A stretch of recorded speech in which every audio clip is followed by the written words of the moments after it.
Bom, vamos lá. Recentemente, lá nos Estados Unidos, está saindo uma trend sobre o seu Mount Rushmore dos personagens da Marvel e DC Comics. Então, eu resolvi fazer um vídeo falando sobre o meu Mount Rushmore. E já que aqui no Brasa não temos um Mount Rushmore, eu nomeei de Top 4. Antes de começar a falar sobre o meu Top 4 maiores personagens da Marvel Comics, vamos estabelecer alguns critérios aqui. O primeiro critério que eu vou seguir é qual a importância do personagem no contexto geral, histórico, do universo Marvel nos quadrinhos. Ou seja, eu só vou levar em consideração os quadrinhos.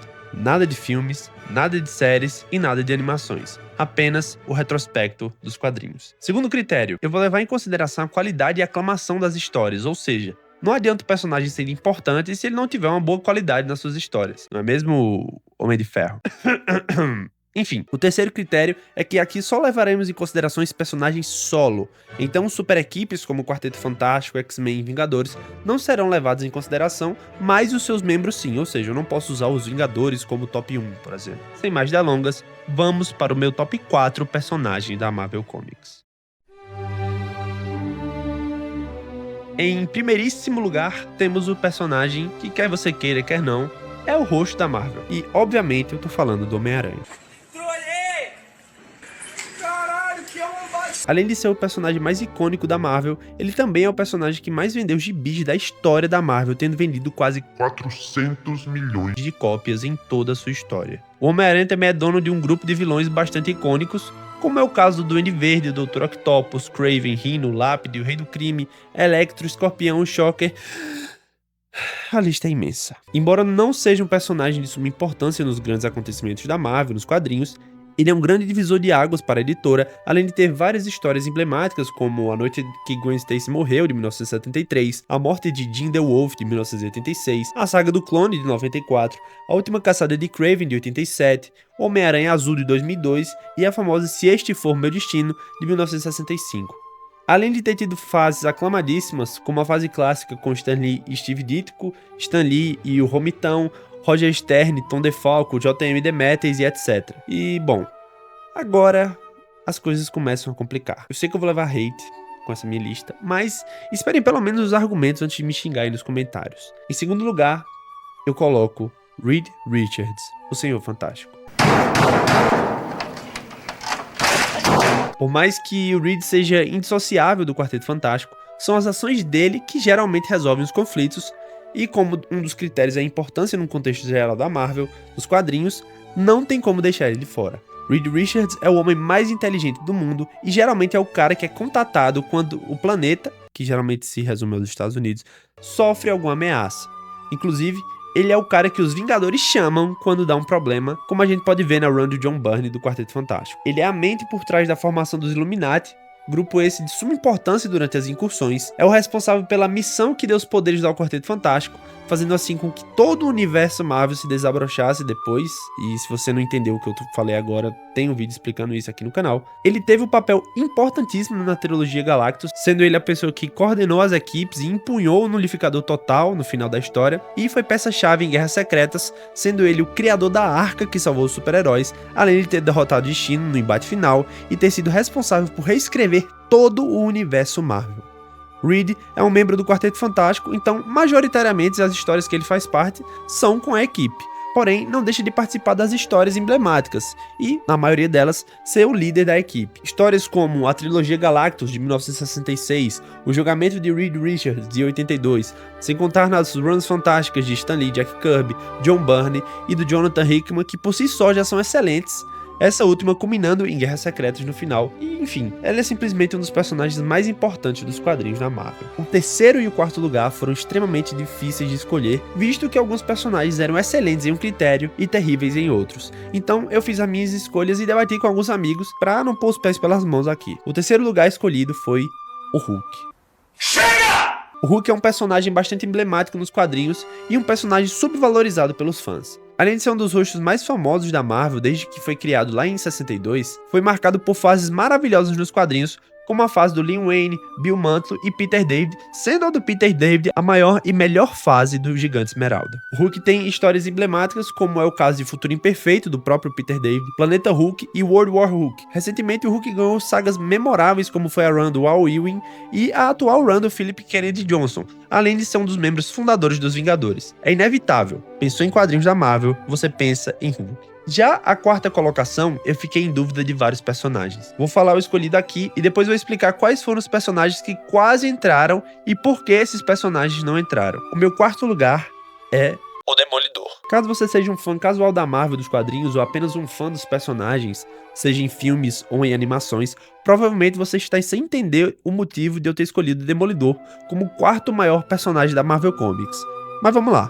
Historicamente falando, o Demolidor sempre foi um personagem muito bem cuidado nos quadrinhos, ou seja, é um personagem muito constante em termos de qualidade.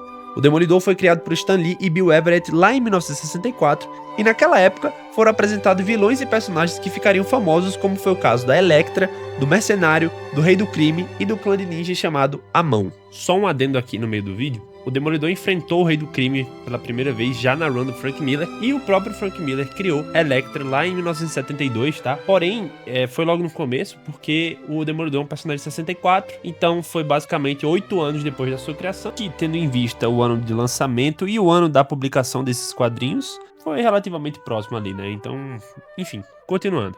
O Demolidor teve fases excelentes, como foi o caso da run do Frank Miller, com a queda de Murdock e o Homem Sem Medo, a fase de Brian Michael Bendis e Alex Maleev de 2001 a 2006, com vários arcos extremamente famosos, como o arco em que Matt tem sua identidade revelada, o arco em que ele vira o novo Rei do Crime e a investigação do FBI sobre a sua identidade secreta. Temos a fase do Ed Brubaker, em que o Demolidor ficou preso, a fase do Mark Waid, que deu um novo vigor ao personagem, a fase do Chips Zdarsky, que mostra um Matt com uma crise de identidade profunda e muita farmação de aura. Não à toa, o personagem aparecia direto em animações, recebeu filmes, séries e etc. O Demolidor, por mais que não participe integralmente dos grandes eventos da Marvel, foi um ponto fora da curva na editora, apresentando um tom mais pesado e sombrio nos anos 80 que combinou demais com o personagem.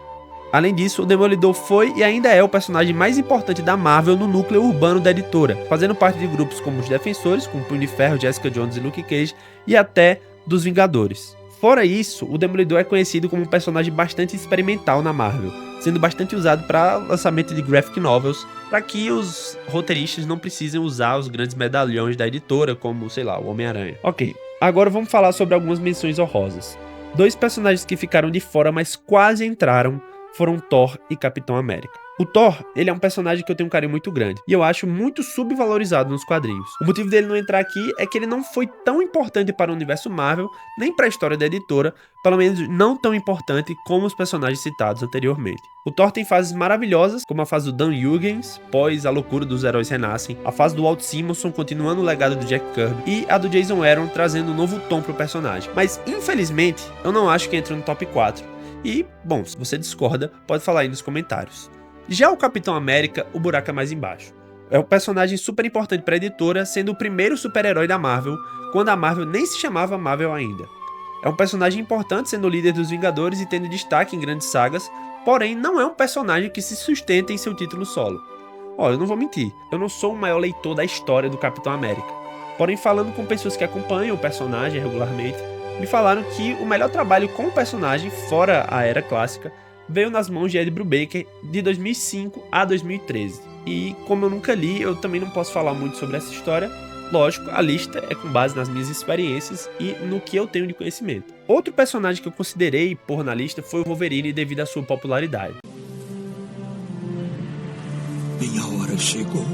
O Wolverine é um personagem muito importante para toda uma leva de anti-heróis que começaram a ser publicados, principalmente depois das runs de Chris Claremont e Frank Miller. A própria fase do Larry Hama é bastante icônica, sem contar com a graphic novel Arma X de Barry Windsor Smith, que é uma das maiores histórias da Marvel. Mas o motivo de eu não colocar o Wolverine no top 4 é que ele é um personagem extremamente dependente dos X-Men. E aí você pode falar que eu tô me contradizendo, porque o Reed Richards é um personagem dependente do Quarteto Fantástico. Porém, tem uma diferença entre liderar e ser liderado. Diferente do Reed Richards, o Wolverine é bem mais manipulado nas histórias, coisa que faz com que ele seja mais um coadjuvante do que um verdadeiro protagonista nas histórias dos mutantes. Claro, os X-Men são um grupo que funciona muito mais sob conjunto do que com personagens mais afastados. E enfim, esse foi o meu Mount Rushmore dos super-heróis da Marvel, ou melhor, meu top 4 do universo Marvel. Lembrando que você pode discordar de mim aí nos comentários e eu ficaria muito feliz se você comentasse o seu top 4 aqui. Na tela estão aparecendo o vídeo em que eu falo sobre a importância de você ler quadrinhos além do nicho de super-heróis e o vídeo em que eu apresento um dos meus personagens favoritos, Ken Parker. Considere se tornar membro do Entre Tiras para ter acesso a benefícios maravilhosos. É isso, muito obrigado e até a próxima.